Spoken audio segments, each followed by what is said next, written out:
pelo primeiro domingo do mês, onde nós cearemos logo mais. Eu convido você a se colocar de pé, os irmãos a tomarem já os seus lugares,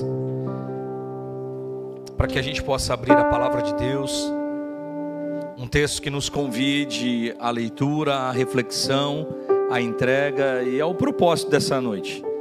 Não é apenas uma reunião comum, o culto nunca é comum. Deus se faz presente no meio da sua igreja, Deus se faz presente no meio do seu povo, e a palavra de Deus diz isso. E eu quero começar olhando para alguns salmos que nos convidam. Salmo 95, 96, 98 e Salmo 100. A gente não vai ler todos eles, mas o início dele, se você gosta de acompanhar na sua Bíblia, fique à vontade, ou você pode acompanhar aqui na projeção também. O Salmo de número 95, há um convite de louvor ao Senhor. O Salmo de número 95, verso 1 começa: venham. Há um convite. O salmista nos convida: cantemos ao Senhor com júbilo. A ideia aqui, júbilo, é alegria, é festa, é expressão, é voz, tem volume, tal qual provavelmente você vai fazer nos próximos jogos do Brasil, aquela vibração que é natural, que você se prepara, sabe? A palavra que encontramos aqui para um barulho alegre, Almeida Corrigida Fiel e a King James Fiel, ela traduziu dizendo: façamos um barulho alegre.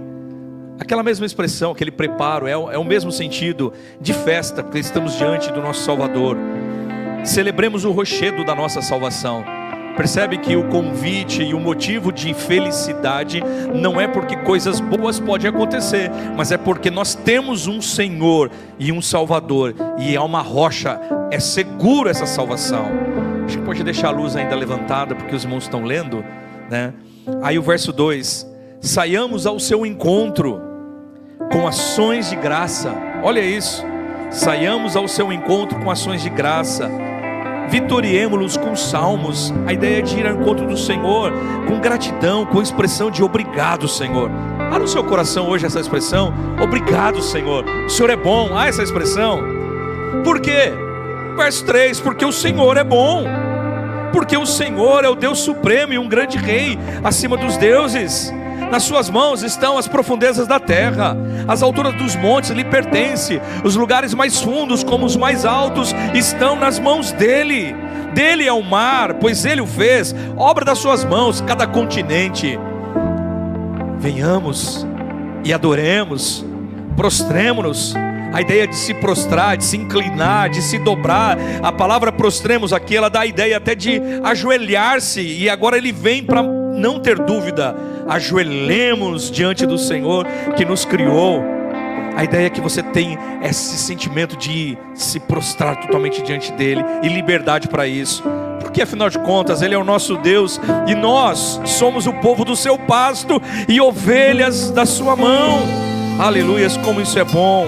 Aí agora nós vamos para o Salmo 96, e o Salmo 96 começa: cantem ao Senhor, cantem um terrilá, um cântico novo, não aprendido, um cântico espontâneo, um cântico do fundo do seu coração. Cantem ao Senhor, falem bem no verso 2, bendigam o seu nome, proclamem a sua salvação. Percebe a salvação como é presente no motivo do que nós nos reunimos? Proclame a sua salvação dia após dia. Anuncie entre as nações a sua glória, entre todos os povos as suas maravilhas, porque o Senhor é grande e Ele é digno de ser louvado. Ele é mais temível do que qualquer outros deuses. Os demais não passam de ídolos, não passam. O Senhor, o nosso Deus, porém, fez os céus. Glória e majestade estão diante dele, força e formosura no seu santuário. Deem ao Senhor, ó famílias dos povos, glória e força. Deem ao Senhor a glória devida ao seu nome. Aleluias. Tragam ofertas, entrem em seus atos na beleza da sua santidade. Tremam diante dele todas as terras. Digam entre as nações: reina o Senhor, reina o Senhor. Verso 11: alegre-se os céus, a terra se exulte, o mar ruja diante da sua plenitude, até o campo se alegre e tudo que nele há. Agora o verso 100, o Salmo 100. Salmo 100, vamos pular para ele já.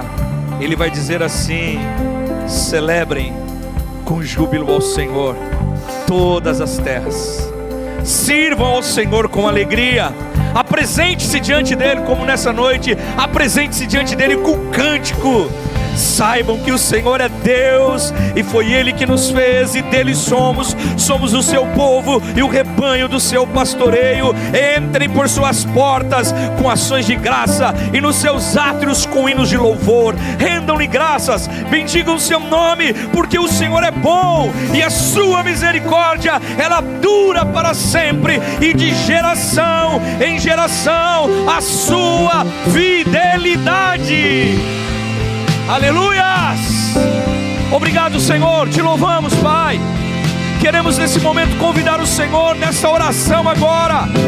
Entramos diante do Senhor, entramos em seus átrios com louvor, com exaltação, com cânticos, com adoração, porque o Senhor é bom. Receba, Senhor, a adoração e o louvor desta igreja. Receba o nosso cântico como expressão. Senhor, queremos hoje ser renovados, porque, Senhor, ao renovar nossa aliança, simbolizado, Senhor, do corpo e no sangue de Cristo, por meio da ceia do Senhor, nós estamos declarando: nós o amamos, nós esperamos o teu retorno, nós aguardamos, Senhor, a nossa salvação vem de cima. Nós aguardamos o nosso Salvador rompendo os céus, rompendo os ares, a buscar a sua igreja, e até esse dia continuaremos. Aqui estamos diante de ti. Seja adorado, ó Jesus Cristo de Nazaré, Rei dos reis e Senhor dos senhores. Aleluia! Glórias a ti, Jesus. Te louvamos, te agradecemos, ó Deus, no nome de Jesus, pelo teu amor, misericórdia e graça. E essa canção, ela diz exatamente: graças dou. Nós te agradecemos, Senhor, em todo momento. Te agradecemos por essa noite. Graças dou por essa vida, pelo bem que revelou. Graças dou pelo futuro e por tudo que passou, pelas bênçãos derramadas, pelo amor, pela aflição, pelas graças reveladas. Graças dou pelo perdão.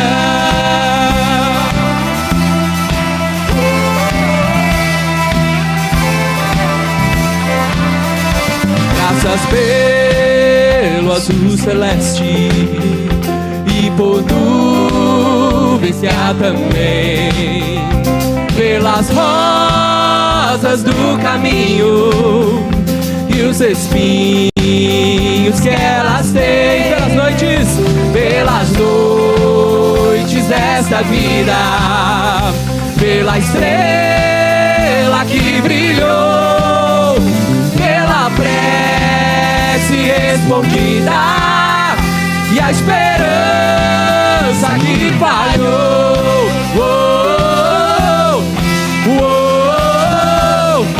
oh, oh.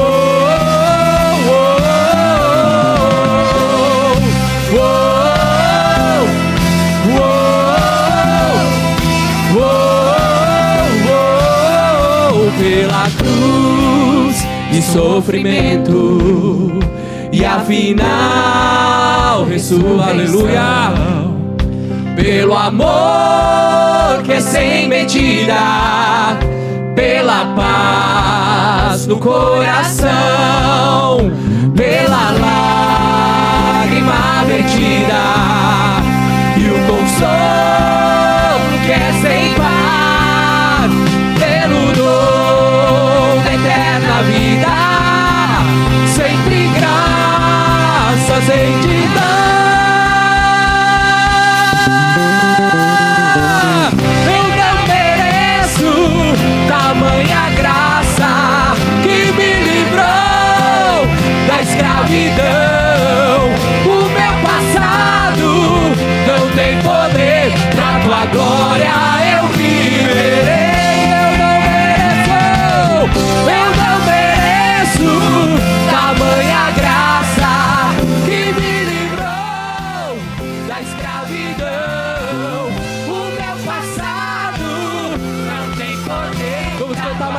corações, suas vozes.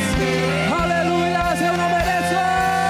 Eu não mereço tamanha graça que me livrou da escravidão. Meu passado, pra tua glória eu vi, eu não mereço. Eu não mereço tamanha graça que me livrou da escravidão. O meu passado não tem poder, pra tua glória eu viverei.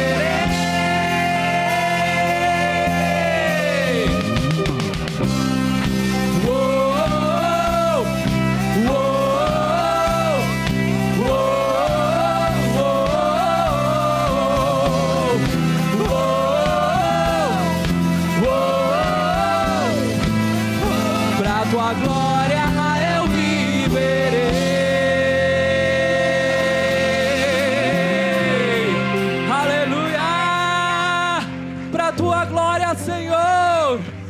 Oh, glórias a ti. Somos felizes, irmãos, alegres na presença do Senhor, mas essa noite maravilhosa, fria, que nós podemos nos reunir na presença do nosso Deus maravilhoso e também declarar essa dignidade do nosso Deus. Essa canção é a primeira vez que nós ministramos aqui. É uma letra bem simples que tem um significado muito profundo. Ela começa já falando: digno é o Senhor Jesus, digno de louvor, o seu nome adorarei. Aleluias. Tem uma mensagem mais linda e mais profunda para que a gente expresse realmente de coração ao nosso Senhor, do que dizer que Ele é digno, do que dizer que Ele é único, dizer que Ele é maravilhoso e santo. Vamos adorar a Ele. Glórias a ti, Jesus. Digno. Digno é o Senhor Jesus, digno de louvor, seu nome adorarei. Digno é o Senhor Jesus, digno de louvor, seu nome adorarei.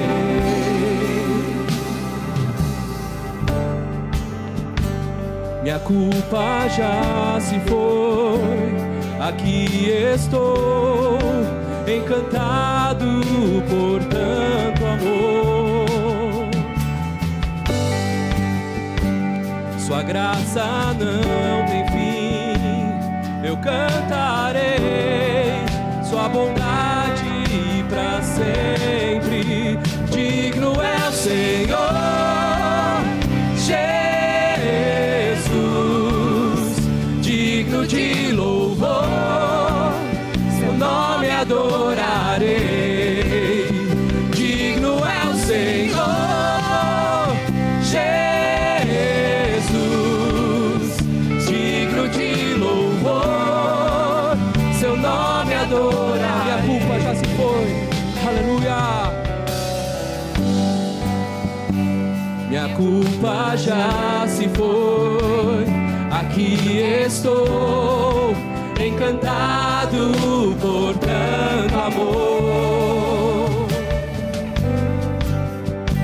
Sua graça não tem fim, eu cantarei sua bondade pra sempre. Digno é o Senhor Jesus, digno de louvor, seu nome adorarei. Digno é o Senhor Jesus, digno de louvor, seu nome adorarei. Declaramos mais uma vez: digno, digno é o Senhor Jesus, digno de louvor, seu nome adorarei. Digno, digno é o Senhor Jesus, digno de louvor, seu nome adorarei. Aleluia, Jesus. Seja exaltado para todo sempre, Pai. Seja o Senhor entronizado, Senhor, em nossas vidas, por meio das nossas vidas, nesse lugar. Grande e soberano Deus, te exaltamos, te bendizemos, ó Pai, porque o Senhor é bom, porque o Senhor é grande. Misericórdias do Senhor são para sempre, aleluia. Exaltado nas alturas, exaltado nas alturas, sua glória aqui está. Ao Senhor o meu louvor, o seu nome exaltarei. Exaltado nas alturas, sua glória aqui está.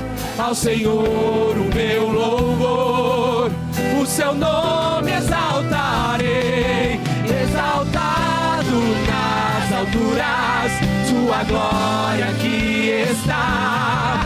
Ao Senhor o meu louvor, o seu nome exaltarei. Exaltado nas alturas, sua glória aqui está. Ao Senhor o meu louvor, ao seu nome exaltarei.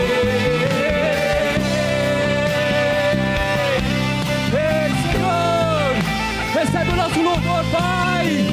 Declaramos, Jesus, a tua bondade e a tua graça, e exaltamos o teu santo nome, Jesus. Santo é o Senhor, maravilhoso. Declare que Ele é digno. Digno é o Senhor Jesus, digno de louvor, seu nome adorarei. Digno é o Senhor Jesus, digno de louvor, seu nome só vocês declarem digno. Digno é o Senhor.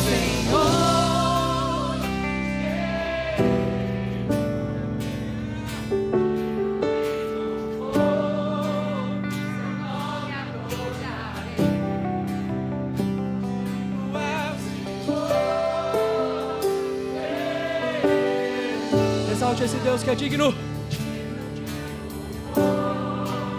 Seu nome adorarei. Digno! Digno é o Senhor Jesus, digno de louvor, seu nome adorarei. Digno é o Senhor Jesus, digno de louvor, seu nome adorarei.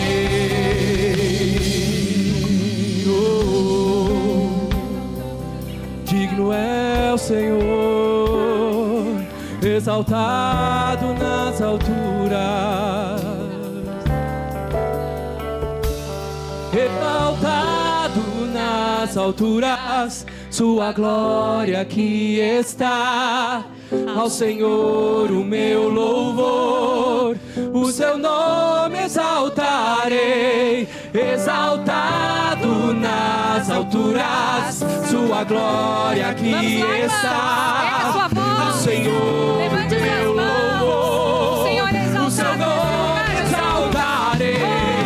Exaltado nas alturas, sua glória aqui está. Ao Senhor o meu louvor, o seu nome exaltarei.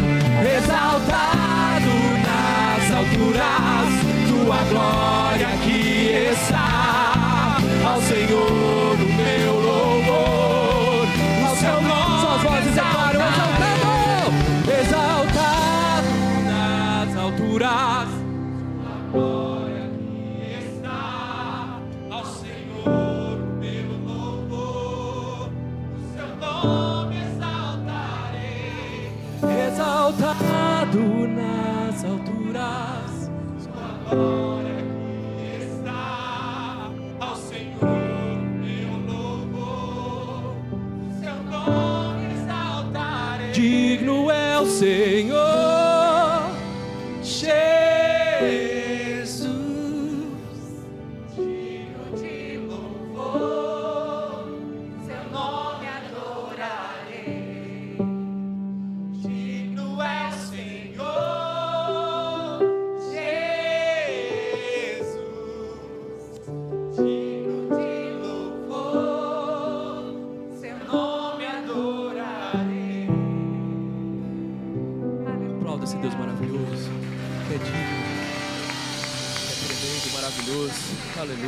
Jesus.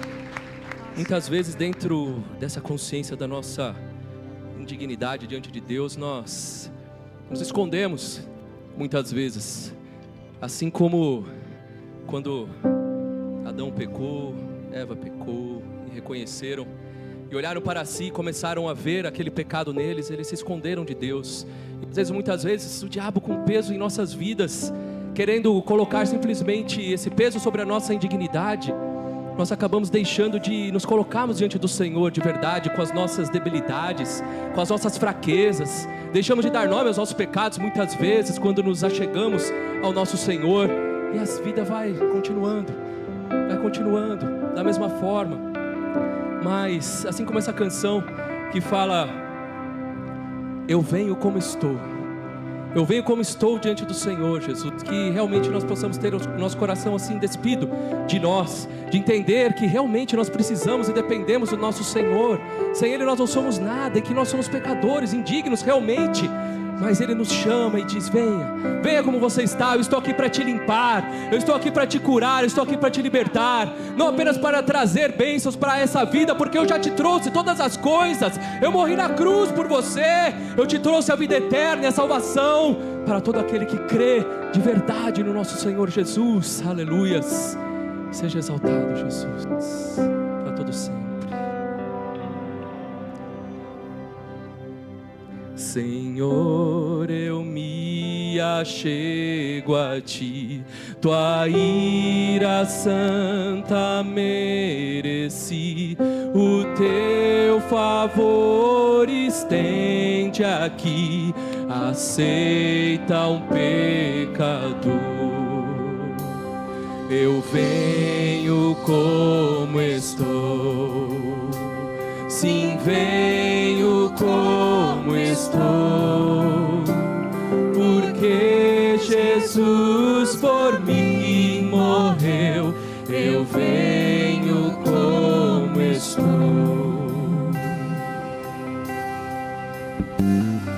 As minhas culpas grandes são, mas tu que não morreste em vão, me podes conceber perdão, aceita o pecador.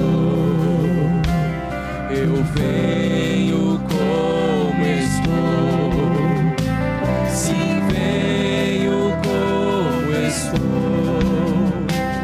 porque Jesus por mim morreu.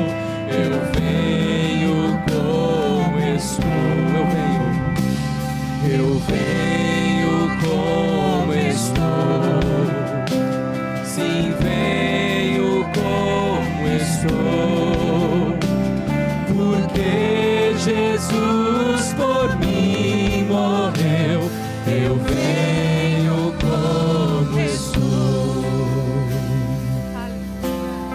Este é aquele que no princípio criou todas as coisas, que todas as coisas foram feitas por intermédio dele, e sem ele nada do que foi feito se fez. Este é aquele que sustenta todas as coisas pela palavra do seu poder. Que é este é aquele que na plenitude dos tempos nasceu de mulher, nasceu sob a lei para ser o nosso Redentor. Quem é este? Este é o Verbo eterno, o Verbo divino que se fez carne e habitou entre nós, cheio de graça e de verdade. Quem é esse?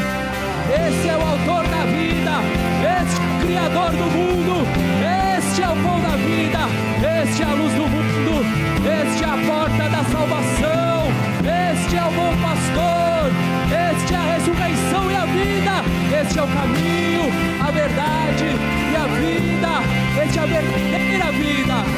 Quem é esse? Este é aquele que por amor de nós não levou em conta a vergonha da cruz, pela alegria que lhe estava proposta de ser o nosso Redentor. Este é o Cordeiro que foi morto, mas que está vivo pelos séculos dos séculos. E o começou,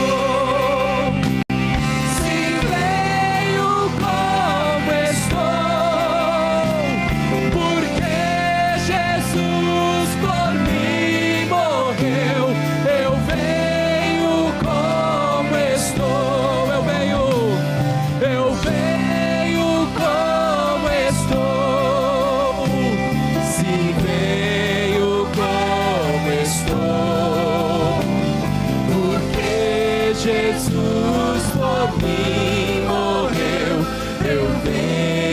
Vamos declarar, só as vozes, só as vozes.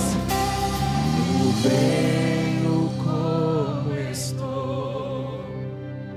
Sim, venho como estou. Aos teus pés, Jesus. Porque Jesus por mim morreu. Eu venho como estou. Ó, vem agora, Salvador, livrar-me por seu grande amor, pois tu, Jesus, és meu Senhor, aceita o pecador.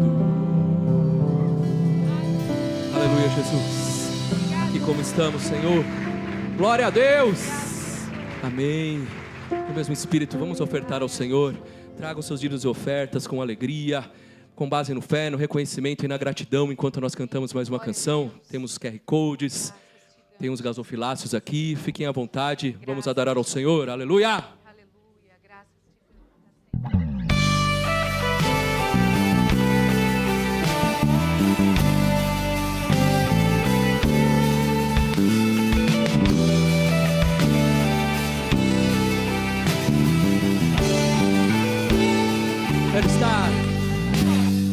Quero estar ao pé da cruz, e tão rica fonte corre franca salutar de Sião do monte.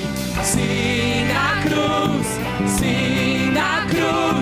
sempre me glorio, e por fim descansarei, salvo além do rio.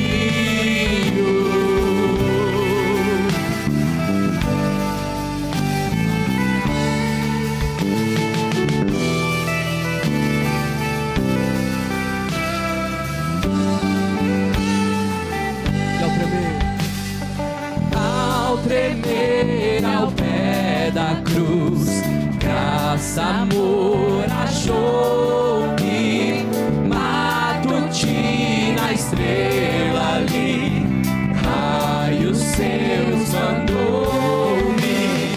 Sim, na cruz, sempre me glorio, e por fim descansarei, salvo além.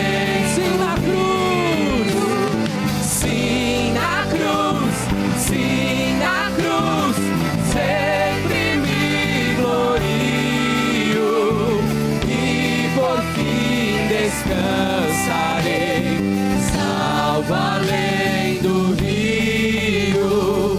Desta cruz desejo aqui sempre recordar-me, dela sombra, Salvador, queiras abrigar-me. Oh, foi a graça que nos gloriamos, Senhor. Essa graça que vem do Senhor Jesus, Salvadora, Libertadora, Pai. Por essa graça que estamos aqui, Jesus, em Teu nome. Aleluia. Vou na graça. Vou na graça me gloriar, sempre na cruz eu esperarei, firme até o dia chegar, quando ao final te encontrarei. Vou na graça me gloriar, sempre na cruz eu esperarei, firme até o dia chegar,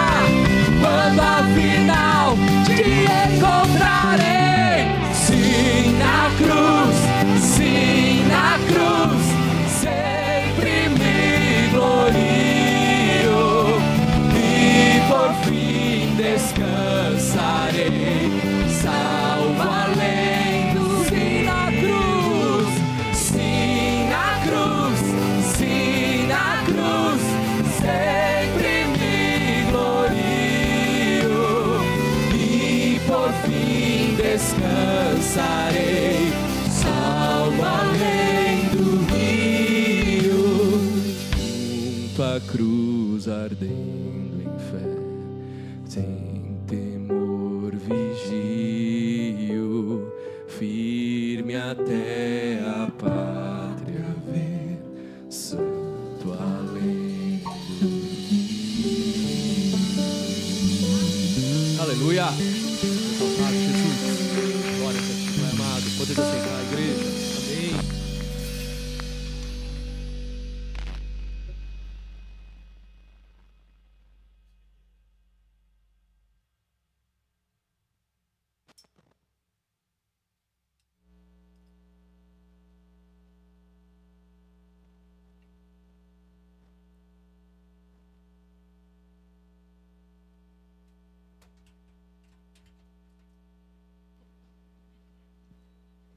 Graça e paz, amados do Senhor Jesus.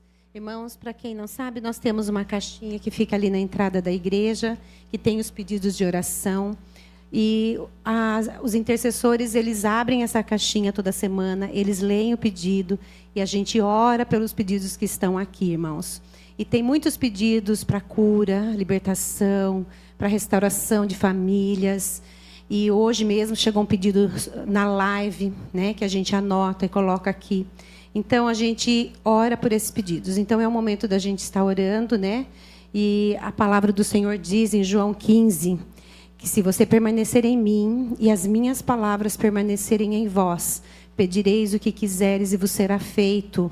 Então, baseado na promessa de Jesus, que Ele ouve as nossas orações, que as nossas orações chegam ao trono de Deus, nós vamos orar por todos os pedidos. Amém? Então, vamos estar orando. Deus poderoso, Deus maravilhoso, Tu és santo, bendito, e nós Te damos graças porque a Tua misericórdia se renova a cada manhã. Grande é o Senhor. Pai, nós queremos pedir por cada pedido colocado aqui nessa caixa de oração.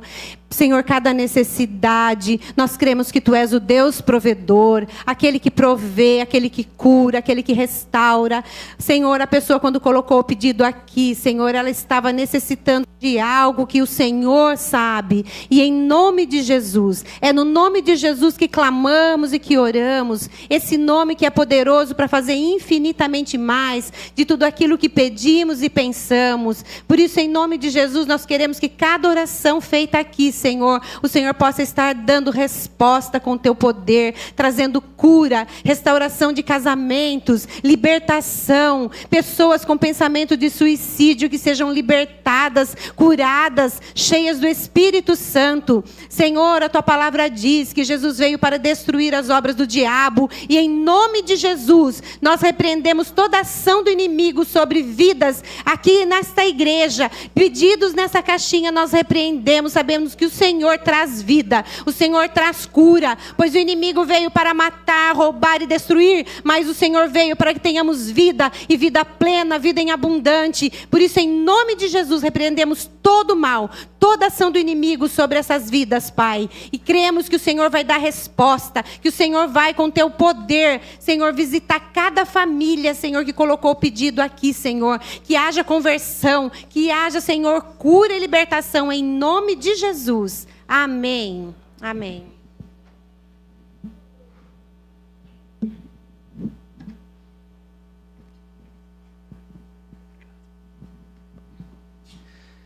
Amém. Louvado seja Deus. Feliz com Jesus? Amém. Sempre, né? Hoje é um domingo tão especial, porque é um domingo onde nós renovamos a nossa aliança com Cristo. E a gente adorando ao Senhor, eu pensando nessas... Comigo mesmo, puxa vida, eu tenho que ficar aqui prestando atenção para não errar o tempo, para entrar na hora certa.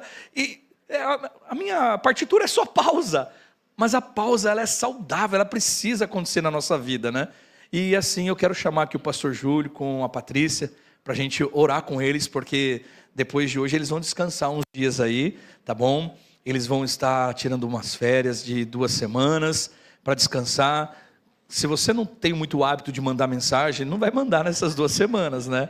Deixa eles à vontade, nós estamos aqui para o que você precisar, tá bom? É importante descansar. Eu falei para ele acordar, sabe, perder hora, não ter despertador, né? E dormir tarde, né?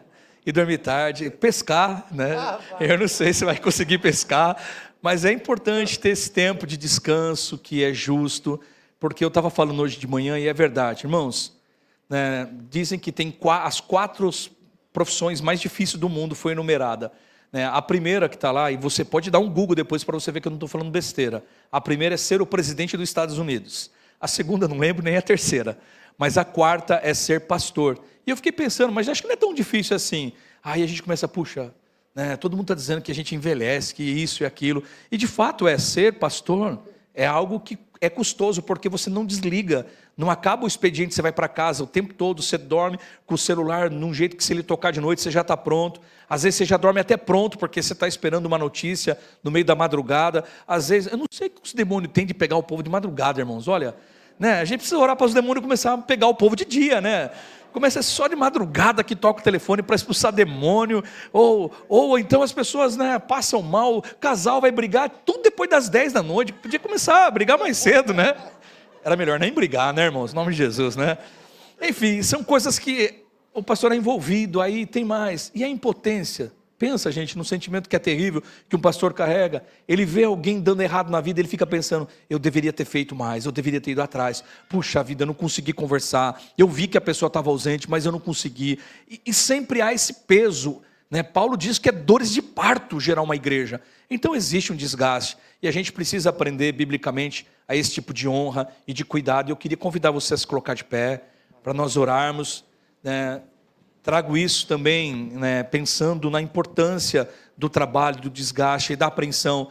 Irmãos, quando você trabalha no lugar que você produz, você trabalha com algo concreto, você vê o que você fez. Mas quando a gente lida com vida, você ora por alguém, você não sabe o que aconteceu. Você não sabe, você trata, você conversa o dia inteiro, mas você não vê, os resultados são abstratos. E isso às vezes leva a gente a sentimentos de desgaste. Portanto, ter pausa é importante. Alguém pode estar pensando assim como aquele homem que encontra o pastor na praia, o pastor está de férias, e ele diz assim, pastor, o senhor aqui, eu estou de férias. Pastor, o diabo não tira férias não. Ele vira para o irmão e diz assim, você tem razão, o diabo não tira férias, mandou você aqui para me perturbar nas férias. Porque nós somos gente, precisamos disso, é importante as pausas, lembre-se disso. Vamos orar? Estenda suas mãos. Pai, nós oramos, ó Deus, em gratidão pela vida, Senhor, do teu servo, o pastor Júlio e da Patrícia, que servem, ó Deus, fielmente. Que não apenas, ó Deus, divide aquilo que é público aqui da igreja, mas principalmente os bastidores, o cuidado, o desgaste, a preocupação, a oração, o anseio, Senhor, por ver a tua obra florescendo, por ver vida sendo transformada.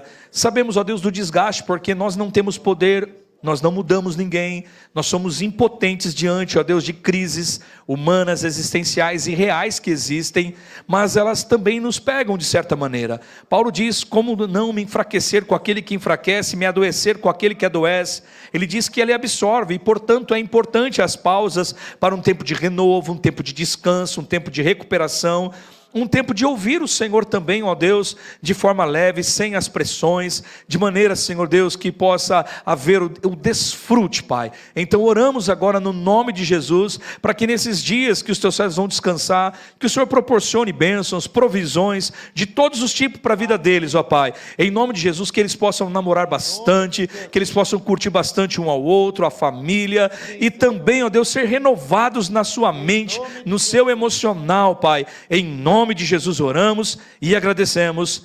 Amém.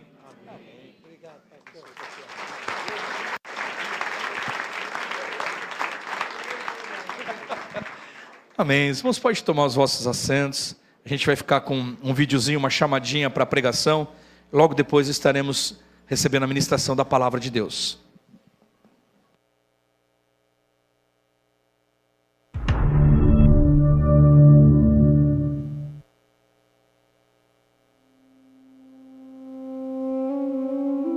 Gideão estava escondido. Enquanto o inimigo dominava a terra, ele tentava proteger o pouco que tinha. Ninguém olharia para ele e veria um líder. Mas Deus viu e o chamou de algo inesperado. Homem valente. Valente? Gideão não se enxergava assim. Ele via limitações, via fraquezas, via motivos para não ir. Minha família é a menor. Eu sou o menor da minha casa. Mas Deus não respondeu às suas desculpas. respondeu com uma promessa: eu estarei com você. Porque o chamado nunca dependeu da força de Gideão, sempre dependeu da presença de Deus. Então veio a batalha, e Deus fez algo que parecia impossível. Em vez de aumentar o exército, reduziu. Milhares foram embora, até sobrarem apenas 300. Poucos demais para vencer, mas suficientes para Deus agir. Porque quando a vitória chega, ninguém pode confundir quem fez. Não foi a força dos homens, foi a fidelidade de Deus. E quando Deus te chama, você está esperando se sentir pronto? Ou confiando naquele que prometeu estar com você?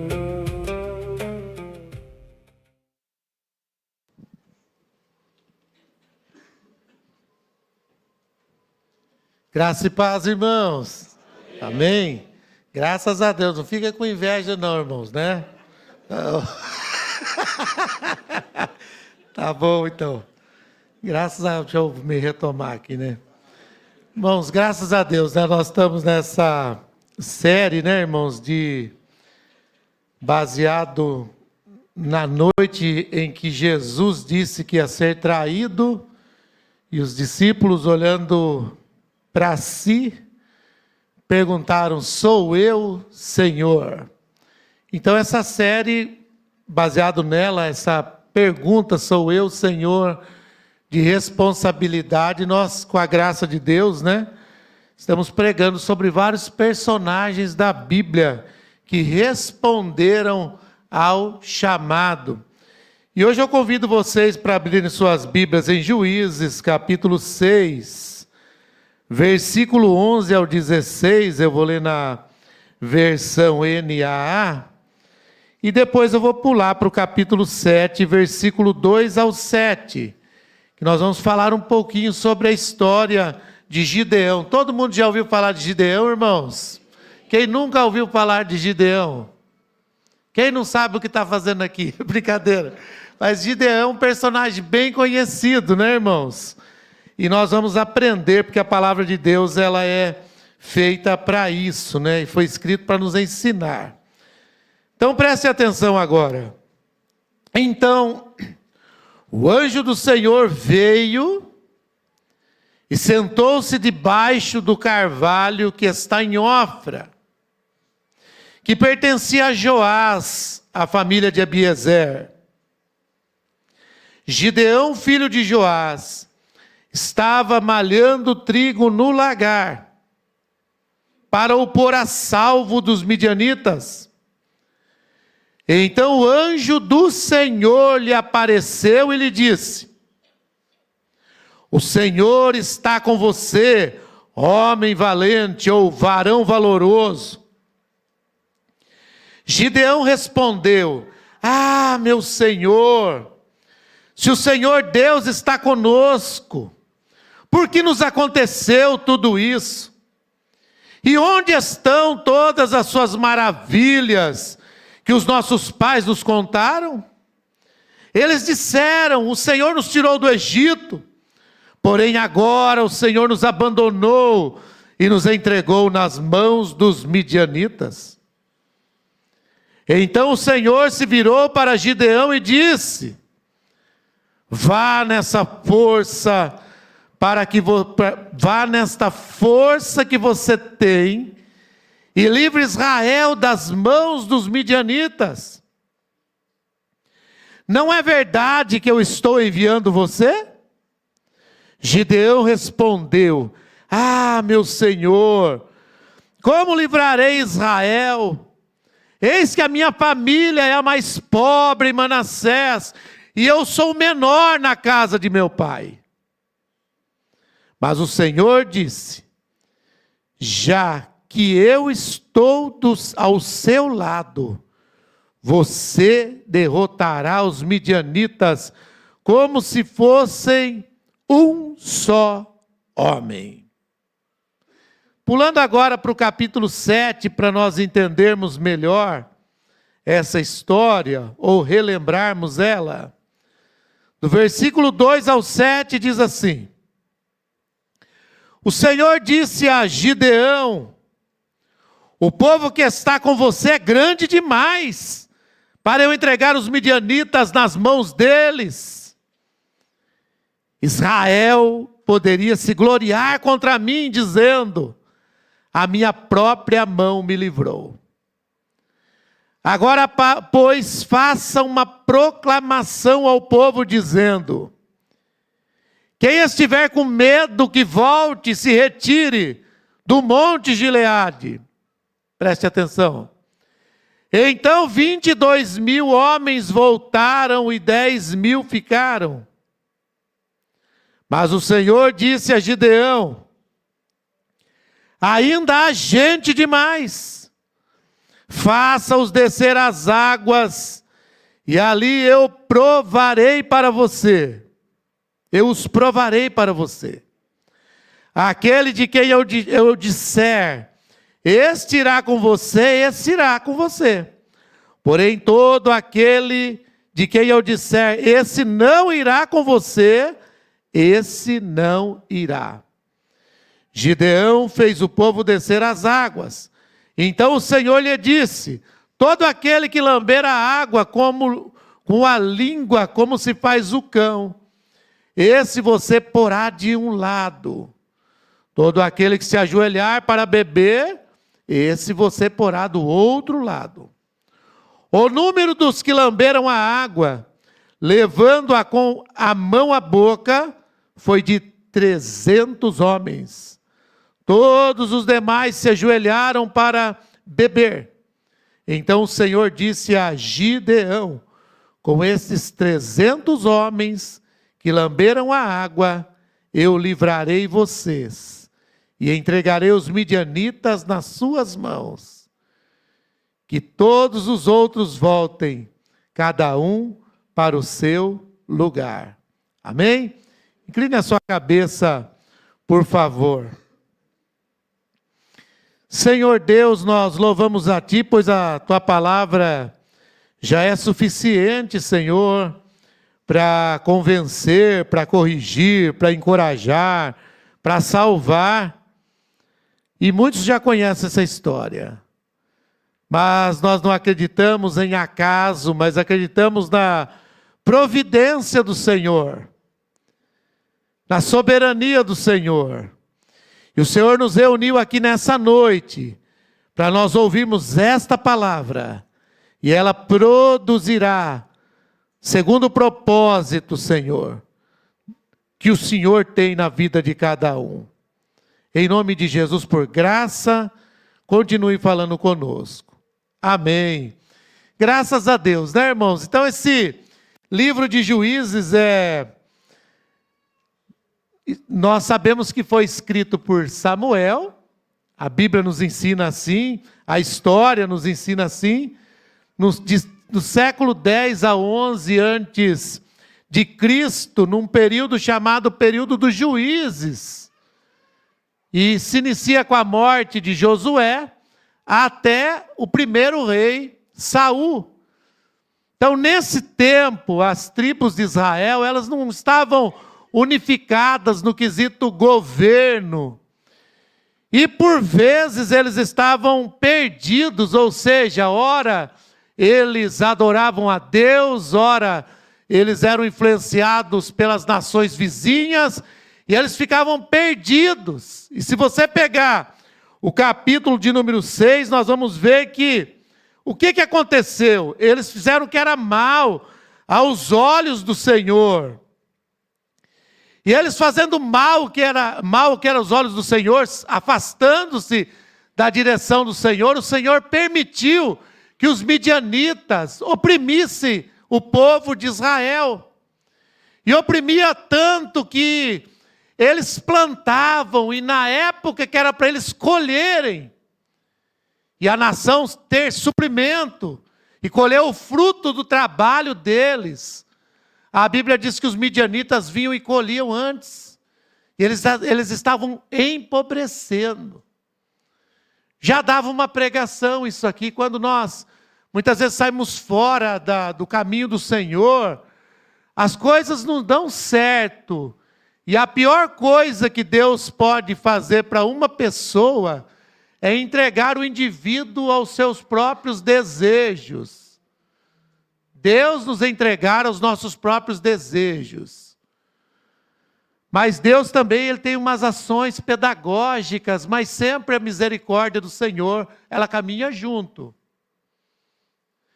E é interessante que a Bíblia vai dizer que para isso, para escapar dos midianitas, eles usavam algumas cavernas, faziam algumas covas, alguns buracos nos montes, para que o alimento fosse escondido. Então eles apanhavam, escondiam antes dos midianitas. Mas Deus sempre dá uma segunda chance para o seu povo. Então até o tema dessa mensagem é muito interessante. Você que está anotando aí, olha que interessante, ó. Sua insuficiência não cancela o chamado.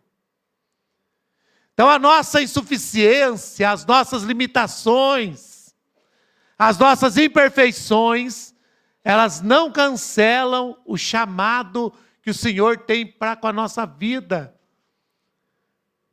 E é curioso que, ao contrário, quando nós entendemos as nossas fraquezas e nos sujeitamos à graça de Deus, essas fraquezas se convertem em bênção. E Deus passa a ser Deus na nossa vida. Olha que interessante, e um propósito principal dessa mensagem, é curioso, se você olhar para você e eu olhar para mim, que Deus não procura quem está pronto. Deus não procura quem está pronto. Geralmente quem acha que está pronto é porque não sabe o que está falando ou não sabe o que está fazendo. Mas Deus ele procura pessoas que se colocam disponíveis e falam sim, mesmo tendo medo. E é essa a história de Gideão. Você vai ver que Israel, eles tinham 32 mil pessoas que estavam ali, que podiam lutar contra os midianitas, mas ainda que essas 32 mil pessoas estivessem prontas e dispostas a lutarem, eles eram um número pequeno, porque os midianitas tinham 135 mil homens. Se todos fossem lutar, já era um número pequeno. Mas nós vimos que Deus ainda reduz o número. E Deus explica por quê. Para que o povo, ao vencer os midianitas, eles não entendessem que venceram na força do seu braço. Então Deus usa as nossas limitações para a glória dele. E olha que ponto interessante. Nós vamos ver em Juízes capítulo 6, versículo de número 12. Que em meio a toda essa crise dos midianitas saqueando o povo de Deus, pegando os alimentos e eles empobrecendo, havia um homem chamado Gideão. E Gideão, ele estava malhando trigo no lagar. Deixa o versículo ali, ó. Ele estava malhando trigo no lagar. E dá a entender que esse lagar, ele era um lugar bem escondido e também não era apropriado para malhar trigo. Lagar é o lugar onde se pisa uvas. Mas era um lugar onde ele estava trabalhando escondido com o trigo por conta dessa questão do saqueamento dos midianitas. Ele estava lá. E é interessante, irmãos, que o Senhor, ele conhece a nossa vida, né? Deus, ele conhece a nossa vida. Talvez ele estava escondido dos midianitas, talvez os parentes dele não sabiam que ele estava lá, mas o Senhor sabia. E é interessante que o anjo do Senhor, e quando fala anjo do Senhor, a gente entende que é uma teofania do próprio Cristo em muitas questões do Velho Testamento. E o anjo do Senhor aparece para um homem que estava escondido, com medo de ser saqueado. A gente vê que ele entristecido, talvez com uma fé até abalada. Mas no capítulo 6, no versículo 12, Deus olha para esse homem que talvez olhando para si, E a gente vê que na Bíblia mostra que ele mesmo não se via apto para nada. Ele não se via apto para nada. Mas Deus chega para esse homem mostrando que Deus vê além dos nossos olhos. Deus vê além daquilo que até nós vemos. Deus nos conhece melhor do que nós mesmos. E ainda que a gente reconheça as nossas limitações e tenha medo, Deus estando conosco, tudo é possível. E aí o Senhor, ele aparece, o anjo do Senhor aparece para Gideão e vai dizer o quê? Então o anjo do Senhor lhe apareceu naquele lugar onde ele estava malhando o trigo, no lagar de uvas escondido, e disse: o Senhor está com você, homem valente. Mas olhando de verdade, Gideão estava sendo valente, irmãos? Não. Mas o Senhor estava mostrando aquilo que o Senhor ia fazer na vida dele.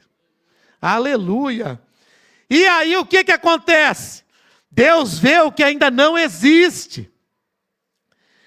Mas no capítulo 6, versículo 13 em diante, ainda que o Senhor falou para Gideão que Gideão seria com ele, ele não responde de pronto. A resposta de Gideão no primeiro momento foi desculpas. Ele olhando para si, ele deu desculpas para não poder responder ao chamado do Senhor.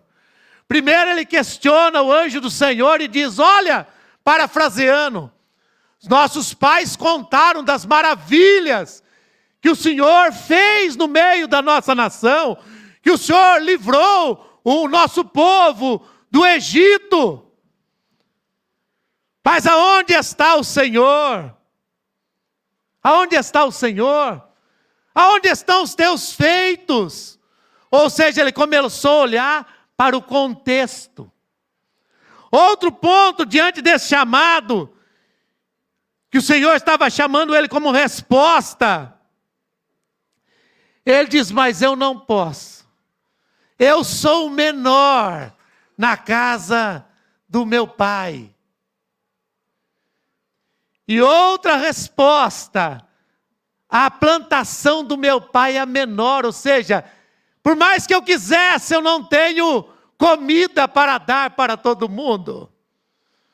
Agora pense, irmãos, talvez, qual resposta você tem dado, qual argumento você tem arrumado, quando Deus está chamando você, como indivíduo, para fazer parte de um corpo de forma ativa. Porque Deus tem um chamado para o indivíduo, que somos membros de um corpo vivo. Igreja não é só CNPJ. Igreja é bom para se relacionar com as pessoas. A gente tem amizade da saudade. Quando a gente não vê gente e não se relaciona, é tão bom estar no meio da igreja. Gera casamento, os filhos crescem, acontece tudo. E é muito bom essa sociedade, essa comunidade. Mas isso é aquilo que a gente vê. Mas a igreja é muito mais do que isso. Nós somos o corpo de Cristo. Aonde, como indivíduos, cada um de nós somos membros do corpo de Cristo. Aonde Cristo é a cabeça. E esse corpo não é um corpo inerte, mas é um corpo vivo, pois é vivificado. Quem dá vida ao corpo é o Espírito Santo. Então nós fazemos parte desse corpo. Mas qual será que é a resposta? Como que é essa resposta que você tem dado ao Senhor? Gideão, ele arrumou argumentos. Mas e Deus? Parou para ouvir o argumento dele? Parou.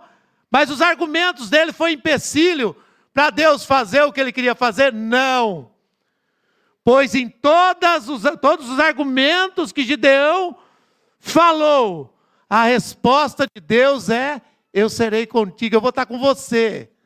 É eu que vou estar com você. E se eu vou estar com você, vocês vão vencer os midianitas. O pastor, no início da oração aqui, falando dos Salmos, acho que eu já até misturei, não sei se foi de manhã ou agora, da oração, mas uma coisa ficou, a oração de Moisés, que ele disse que se o Senhor não for, eu também não vou, mas o Senhor precisa estar comigo. Então, se o Senhor está conosco, nós vamos vencer. Mas não é por conta das nossas características. Deus vai usar isso. Mas Deus vai usar até as nossas fraquezas para que o nome dele seja glorificado. Quais são os seus questionamentos? A sua resposta diante do Senhor? Vou contar só uma coisinha aqui, ó. Primeira vez que eu ouvi falar de Jesus, eu ouvi falar que Jesus me amava. E não foi um teólogo que falou. Foi uma moça franzina, tudo bem arrumadinha. Eu achava ela um tanto esquisita, né? Porque eu era esquisito, mas eu achava que crente era esquisito, né? E eu tinha fugido do hospital, tinha tomado um monte de alucinógeno, estava saindo da adolescência para a juventude. Fui arrumar encrenca com os crentes.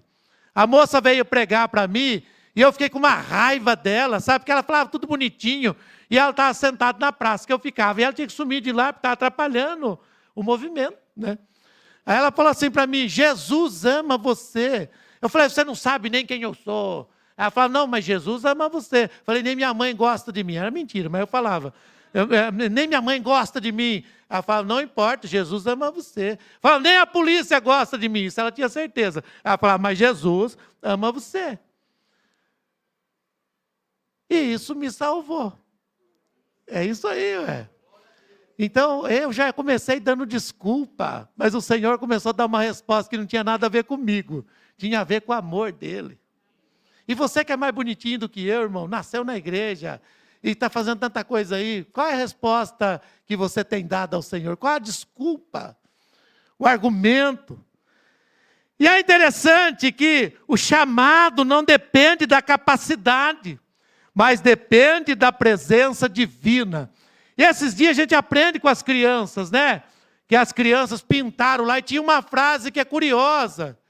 Que Deus chama qualquer um. E usa qualquer um. Mas não de qualquer jeito. Né? Quando Deus o chama, chama do jeito que a gente está.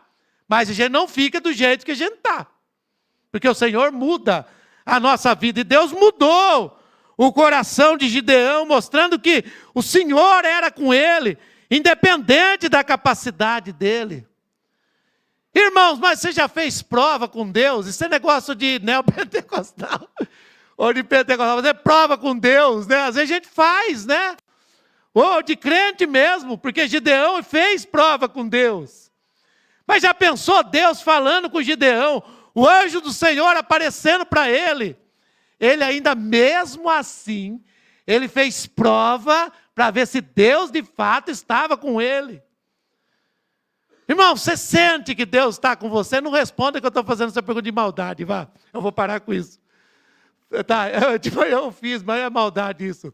Você sente, às vezes, que Deus está com você? Mas a pergunta aí, quando você não sente, Deus não está? Porque a gente gosta muito de sentir coisas, e é bom sentir. No culto, na oração, no louvor, na pregação. Como é bom sentir a presença de Deus. Traz um renovo. Às vezes a gente está falando da palavra, os olhos enchem de lágrima. A gente nem sabe por quê. Porque a gente começa a pensar nas grandezas de Deus. É bom quando as nossas emoções são envolvidas. Mas tem vezes, irmãos, que não acontece nada disso. A gente não sente nada. Mas eu não posso ser guiado por vista nem por sentimento. Eu preciso ser guiado pela fé. E fé é crer na veracidade, na lealdade de Deus.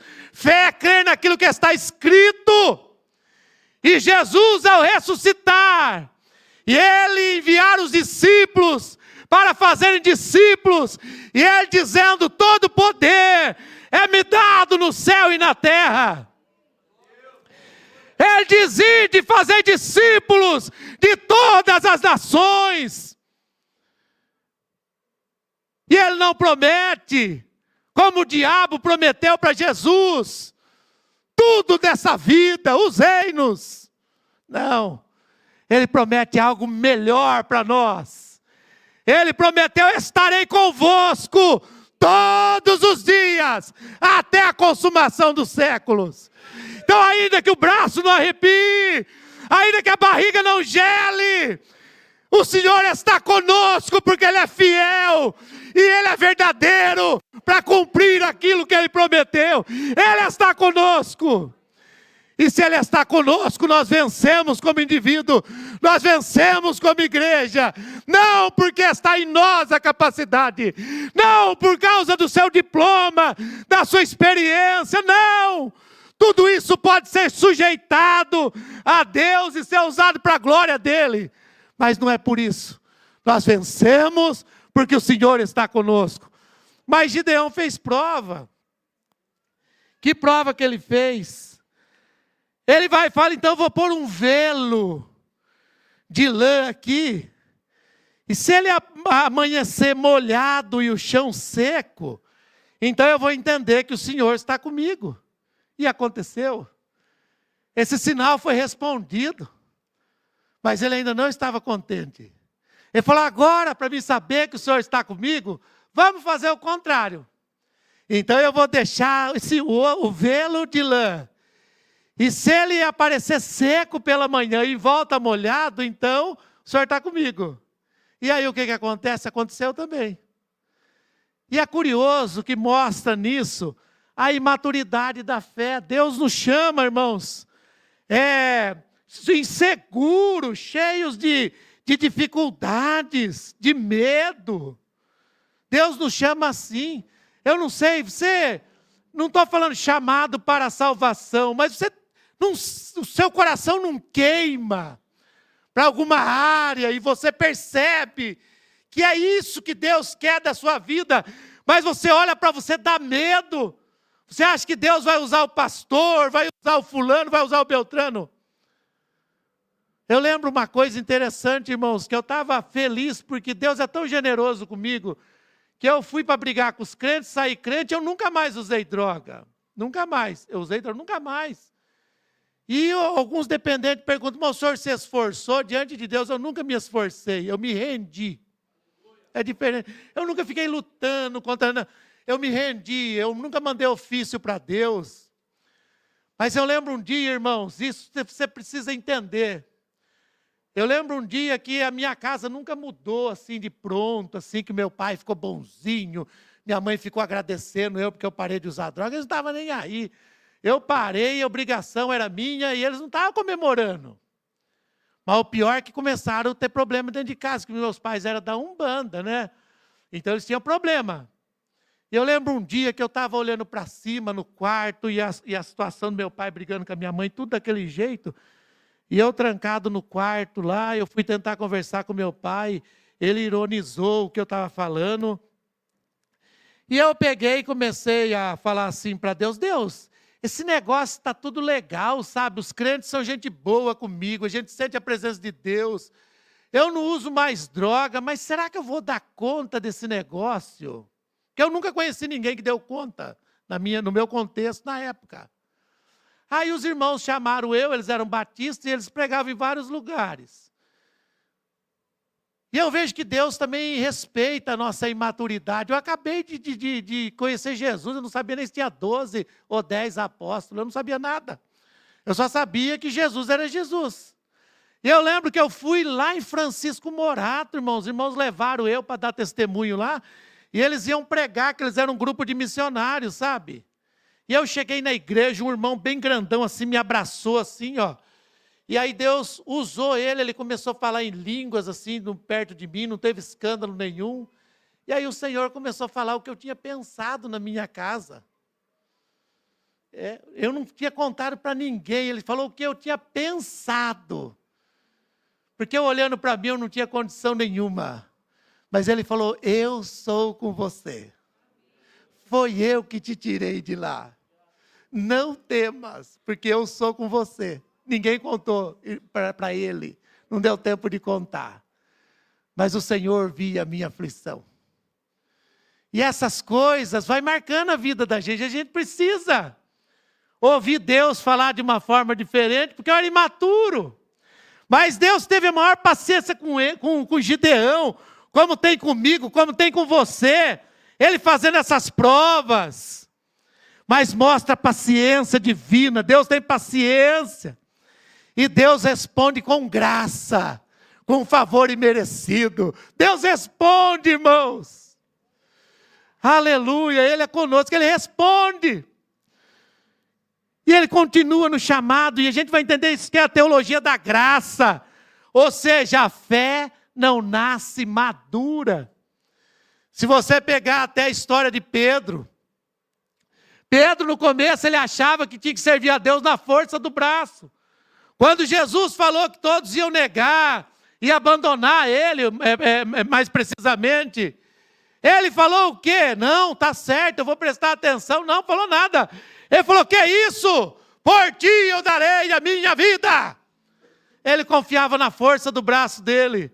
Quando ele viu o que estava acontecendo com Jesus, e ele sabia que podia acontecer com ele também, ele começou a negar a Jesus, e até a blasfemar, dizer, nunca conheço, nunca vi. Uma fé imatura, mas Jesus teve paciência com Pedro. Pedro chorou amargamente, depois no capítulo 21 você vai ver, Jesus restaura Pedro. E Pedro é usado pelo Senhor. Então não importa a sua caminhada, o chamado de Deus ainda continua. E não será na força do nosso braço, porque Juízes, capítulo 7, versículo 2, vai mostrar que Deus reduz o exército de 32 mil para 300. Para que eles vencessem com 300, porque o Senhor seria com ele. Então pode ter certeza, irmãos, quando você não vê mais saída na sua vida, você não vê condições pessoais, Deus abre portas da onde a gente não vê, porque Ele nos ama. E não é... Eu até coloquei uma coisa interessante aqui, irmãos, que nós não vemos tantos milagres hoje, sabe por quê? Porque desde 1799, mais precisamente, perto de 1800, a teologia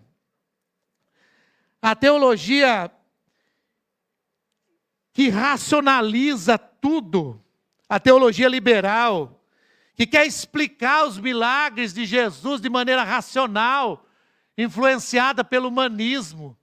A gente quer explicar os milagres, a gente quer ensinar a Deus a fazer as coisas, mas Deus faz milagres, irmãos. Deus faz milagres. Deus usa pessoas que não são para ser. Ao ponto que é interessante, no capítulo 7, versículo 20, Deus deu uma estratégia para o povo. E a gente sabe que no versículo 3, aqueles que voltaram para casa, não é que eles foram covardes, foi feita uma pergunta para eles. Eles foram honestos, mas honestos olhando para si e voltaram para trás. Você pode ser honesto com a sua fraqueza, eu também posso. Mas na minha honestidade eu vou voltar para o Senhor, eu não vou voltar para trás. Eu vou reconhecer mesmo, eu não sou capaz. Mas se o Senhor está me chamando e o Senhor vai estar comigo, eu vou ser honesto. Mas eu não vou voltar atrás. Porque na verdade crente pode ficar bravo, pode querer rasgar a camisa, se trancar no quarto, fazer aquela coisa. Mas não tem mais para onde voltar. Porque nós conhecemos um caminho sem volta. Não tem ninguém como Jesus. Não tem. Se você conhecer Jesus, não tem para onde voltar. Não porque não pode voltar. É porque nada se compara com Jesus. Nada. Jesus deu uma dura num monte de gente que achou que Jesus era assistente social e que a igreja era para dar comida para os outros. Quando Jesus multiplica os pães e muita gente começa a seguir. E Jesus exorta eles e uma boa parte já não quer mais seguir Jesus. E Jesus olhando para os discípulos diz, e vocês também não vão me abandonar? E aí Pedro, aquele que estava no aperfeiçoamento, ele diz, para onde iremos nós? Só tu, pois, tem palavras de vida eterna. Tipo assim, assistencialismo tem num monte de lugar, irmão. Tem no centro espírita, tem na ação social, tem na igreja católica, tem no meio dos crentes, tem assistencialismo, tem. Barriga cheia, aqui no Brasil e na nossa região, irmão, para morrer de fome. Só se quiser mesmo, não morre. Mas Jesus é um só, não tem para onde voltar. E Deus dá uma estratégia para esses 300 que se dividem em 3 grupos. E eles levam 3 objetos instruídos por Deus. Um cântaro ou uma corneta primeiro, uma trombeta, uma corneta. Um cântaro ou um jarro, como queira. E dentro desse jarro, uma tocha acesa. Eram esses 3 instrumentos. E eles chegam com 300, naquele arraial lá que eu disse para vocês, do número tão grande, 135 mil homens. E Deus dá uma estratégia, eles dormindo. Agora aqueles homens chegam, tocando a corneta para fazer barulho, quebrando vaso, pegando a tocha. E aqueles soldados, né, acordando com esse episódio, eles ficam todos perdidos. E começam a lutar entre si. E a batalha é ganha. E com 300 homens, porque o Senhor era com eles, Gideão venceu a batalha. Olha que interessante, irmãos. Só que olha que coisa interessante. Hoje eu estou interessante, é cacofonia. Acho que eu estou nervoso. Quando ficar falando a mesma coisa da hora, é nervosismo. Ai, que interessante. Se eu fosse americano, eu falava, uau, mas não é. Eu sou caipira. Vamos ficar com interessante, que é mais minha praia. Mas olha que curioso, mudei. Olha que curioso. Vai ver que Gideão, quando eles quebraram aquele cântaro, aquele vaso, aquele jarro, que tinha uma tocha dentro.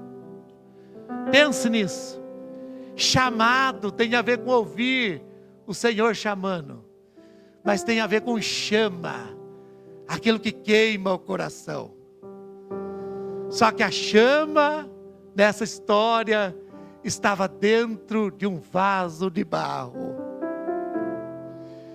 E é o que Paulo vai narrar. Em 2 Coríntios capítulo 4, versículo 7.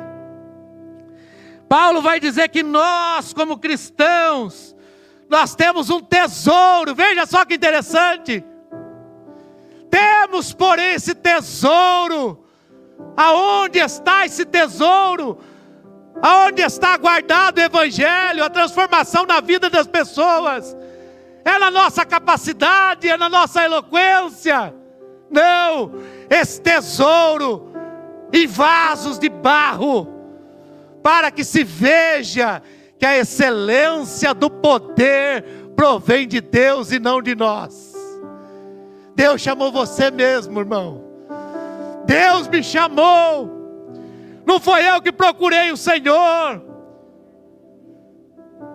Talvez Deus alcançou você dentro da igreja, porque você diga que nasceu na igreja, mas nem filho de pastor é salvo se ele não reconhecer Jesus. Deus nos alcançou por sua graça. E não tem nada a ver com você, não tem nada a ver comigo. É pela graça, pelo amor dele. O véu se rasgou de alto a baixo. O céu se rasgou. Jesus nasceu como um homem.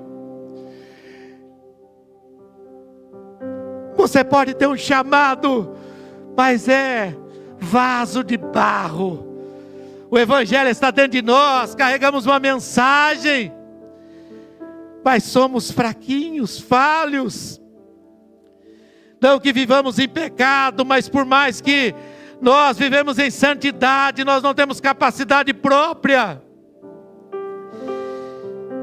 E é interessante isso, que nós vemos o chamado na fraqueza. Gideão se via como menor. Ele se via como menor, como sem condições, até pela sua família não ter condições de alimentar tudo aquilo. A história de Gideão aponta para Jesus. Deus chama Gideão na fraqueza, mas Jesus, próprio Deus encarnado, Ele se fez fraqueza por nós. Jesus morreu por nós, para que nós pudéssemos ter vida.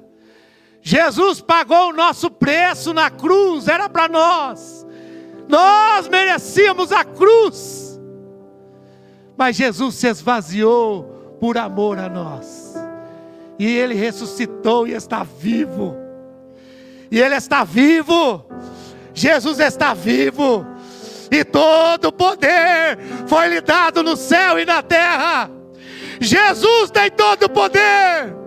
Jesus é o nome sobre todo nome, o único digno de glória, de louvor e exaltação.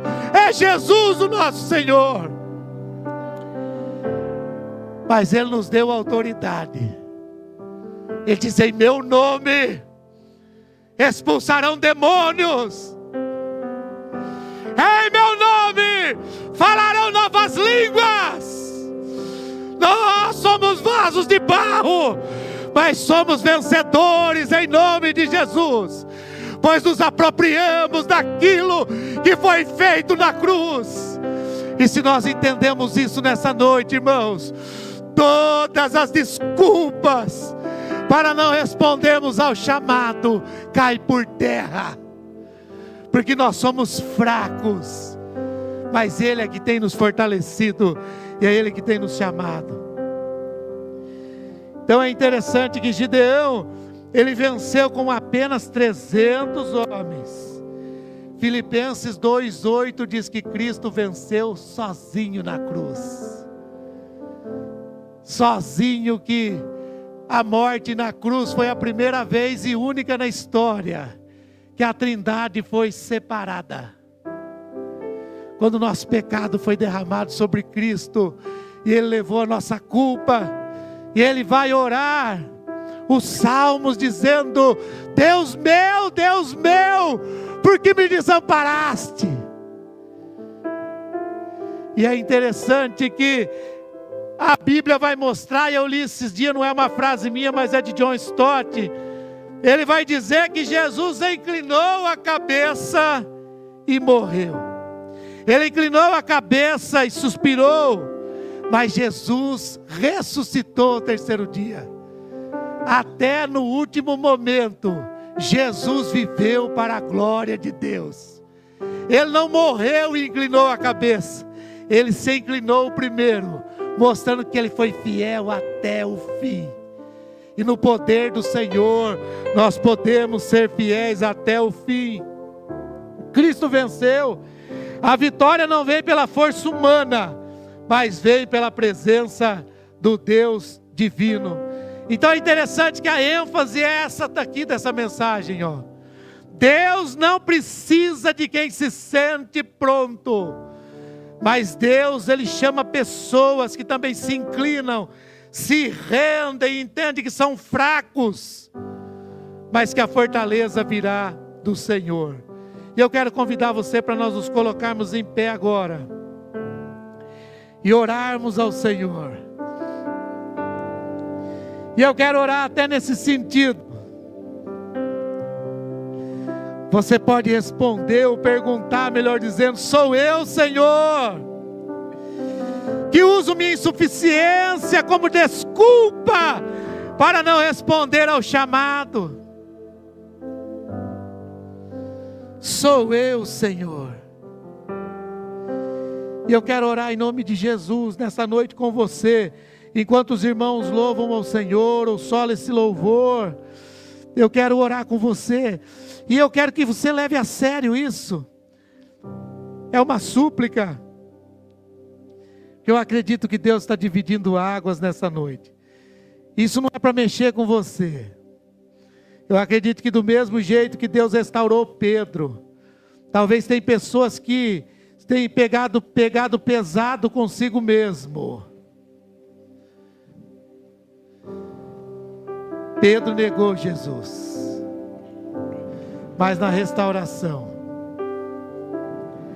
ele disse: Senhor, Tu sabes tudo.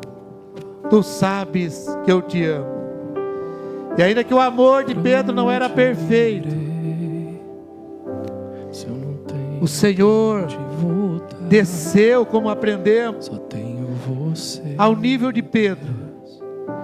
E a história de Pedro, a tradição conta que ele não negou mais Jesus. Mas quando ele foi para ser martirizado, crucificado, ele disse que ele não era digno de ser crucificado como mestre. Então pediu que o crucificasse de cabeça para baixo. Aleluia! Oh, talvez você não tenha conseguido até hoje. É porque você está no controle. Aleluia! Mas essa noite comece a entregar o controle da sua vida ao Senhor. Comece agora a entregar. Palavras de vida eterna. Pra onde eu irei? Se eu não tenho pra onde voltar, só tenho você, Deus. Palavras de vida eterna. Pra onde eu irei? Se eu não tenho pra onde voltar, só tenho você, Deus. Palavras de vida eterna. Pra onde eu irei? Se eu não tenho pra onde voltar, só tenho você, Deus. Palavras de vida eterna. Sou totalmente teu. Fui encontrado pelo seu amor, pelo seu amor. Sou totalmente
tenho você, Deus. Palavras de vida eterna. Pra onde eu irei? Se eu não tenho pra onde voltar, só tenho você, só tenho você, Deus. Palavras de vida eterna. Pra onde eu irei? Se eu não tenho pra onde voltar, só tenho você, Deus. Palavras de vida eterna. Pra onde eu irei?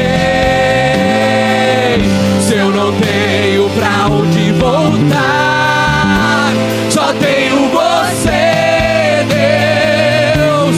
Palavras de vida eterna.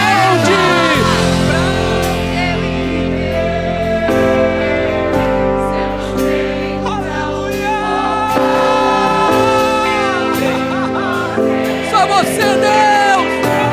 Palavra. Pra onde não há lugar, eu não tenho, só tenho você, só o Senhor.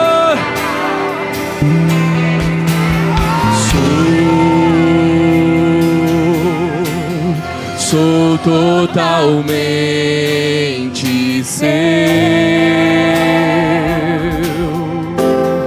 Fui encontrado pelo seu amor, pelo seu amor. Sou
cantar ao Senhor uma canção nova, dizer obrigado, Senhor. Eu, menor da casa dos meus pais, a tua escolha não é sobre o que sou, mas sobre o que posso ser a partir das tuas mãos, Senhor. Oh, vasos quebrados produzem luz, vasos quebrados podem brilhar a luz de Cristo. Eis-nos aqui diante de ti.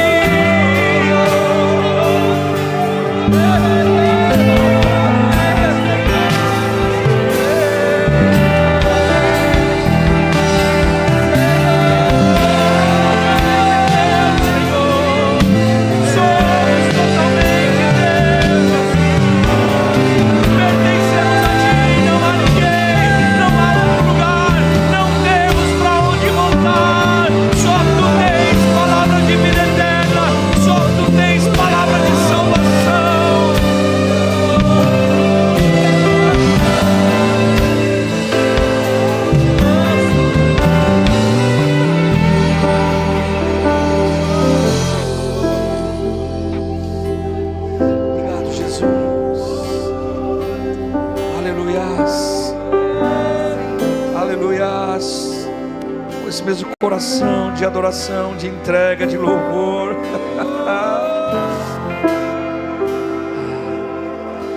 1 Coríntios 11:23, Paulo vai dizer as direções desse ato da ceia. Ele diz: o que eu recebi do Senhor eu também vos entreguei. A ceia do Senhor, esse ato tão sublime agora, não é apenas um rito, não é apenas uma tradição, é um mandamento, é uma ordenança. O que eu recebi não é de homens, não é dos fariseus, não é a escola dos essênios, não é a escola dos escribas, é daquilo que Jesus instituiu. Que o Senhor Jesus, na noite em que foi traído, Ele pegou um pão e, tendo dado graças, o partiu e disse: isto é o meu corpo que é dado por vocês, façam isto em memória de mim. Do mesmo modo também, depois da ceia, também tomou o cálice, dizendo: este cálice é a nova aliança no meu sangue, façam isto todas as vezes que o beber, em memória de mim. A pergunta não é se devemos beber, é quando beber, é de contínuo. A ceia tem uma direção, é olhar para trás. O texto nos convida a olhar para trás agora. Olhe para trás o que Cristo fez, olhe para trás o que Ele realizou, olhe para trás essa ordenança, nesse dia que Mateus 26 diz, que nessa ceia nos diz aos seus discípulos: Eis que já não tomarei mais convosco do fruto da vide até aquele dia. Então olhamos para trás para esta promessa, olhamos para trás para aquele que nos alcançou, que talvez nos víamos como menor ou mais insignificante, aparentemente ninguém estava vendo, mas o Senhor nos viu, o Senhor te viu, o Senhor não só te viu, Ele te chamou pelo teu nome, Ele te escolheu. Olhe para este dia, o dia que você desceu as águas do batismo, o dia que você diz sim para Jesus, o dia que você diz não para nenhum outro intercessor ou intermediador, senão exclusivamente Jesus, único e suficiente Salvador. Mas também agora diz que depois que eles comeram pão, beberam o cálice, eles também deveriam dizer isso no verso 26, porque todas as vezes que você come e bebe, vocês, Paulo diz, anunciam a morte do Senhor até que venha. Então eu olho para frente, o dia da vinda do Senhor, olhar para frente me mantém de pé, olhar para frente me traz esperança, olhar para o dia da redenção, aonde esses céus serão rasgados, aonde o Senhor virá poderosamente sobre as nuvens do céu e restaurará todas as coisas, enxugará dos nossos olhos toda lágrima e dirá: vinde benditos de meu Pai. É olhar para frente, é para nos encher de esperança. Este ato da ceia nos convida a olhar para frente, o dia do retorno, fazer isso até que Ele venha. Tem mais, o 28 diz: examine-se pois o homem a si mesmo, e assim coma do pão e beba do cálice. Eu olho para uma terceira direção, para dentro de mim. E o convite não é: olhe, examine-se pois o homem a si mesmo, entenda que não é digno, não há homens dignos. Olhe para dentro de si, perceba a sua indignidade, isso o torna digno. Quando você percebe a sua indignidade, e não importa os pecados até agora, mas a partir de agora eu digo: não, eu me renovo nesta aliança. Eu sou indigno, mas o meu Salvador é digno, Ele é digno. Eis aí o Cordeiro de Deus que é digno, Ele é digno. Eis o Cordeiro que é digno de abrir o livro, de desatar os selos. Ele é digno de traçar o destino da humanidade. Ele é. E assim então agora todos examinem e devem participar. Mas existe ainda uma outra direção, e agora somos chamados nessa direção, dizendo: esperai uns pelos outros. Eu olho para o lado, eu vejo que eu não estou sozinho na jornada, eu faço parte de uma comunidade, eu faço parte do corpo de Cristo. E assim como esses elementos, este pão saiu de um lote, saiu de uma assadeira, esse vinho saiu de um lote, e agora são muitos, assim como nós somos muitos, mas fazemos parte do mesmo corpo. E é com esse coração que eu te convido a orar comigo agora, dedicando a Deus esses elementos. Se você não pegou os elementos da ceia, os diáconos estão andando pela igreja, não fique de fora. Se você tem a aliança do batismo, não fique de fora. Não pense que você pode punir a si mesmo e achar isso bonito. Não, Jesus já foi punido para que você possa desfrutar agora da intimidade com Ele. Oh, aleluias! Obrigado, Jesus. Obrigado, meu Deus, pelo privilégio, com estes elementos em nossas mãos, o pão e o vinho representando o teu corpo e o teu sangue. Essas são as armas da nossa milícia. O teu sangue, por meio do sangue da palavra do testemunho. Tu és o pão, tu és a palavra, é por meio de ti. Tu és a arma que nós recebemos, Jesus. E por meio, Senhor, desses elementos, que nós nos dedicamos em nome do Pai, do Filho e do Espírito Santo. Aleluias, obrigado, Jesus. Queridos irmãos, podeis todos juntos participar do corpo e do sangue de Jesus. Mas eu te convido, após você ingerir esses ingredientes agora dedicados a este ato, adore ao Senhor, engrandeça a Ele, verbalize o seu amor, elogie, deixe as trevas ouvirem o seu brado de glória e de aleluias.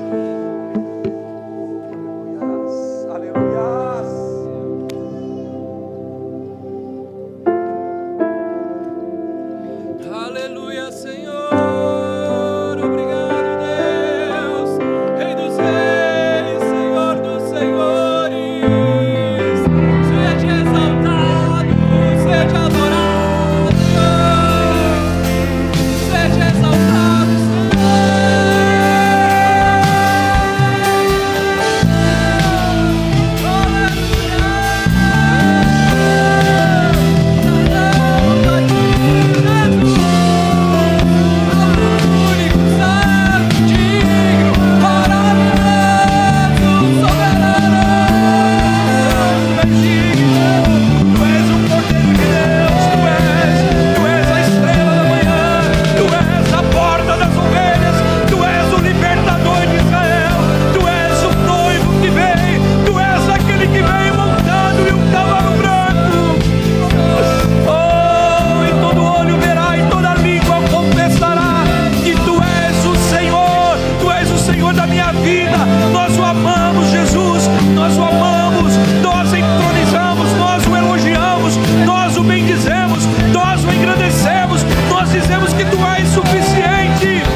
continua a sua boa obra em nós e Ele vai completá-la até o dia final.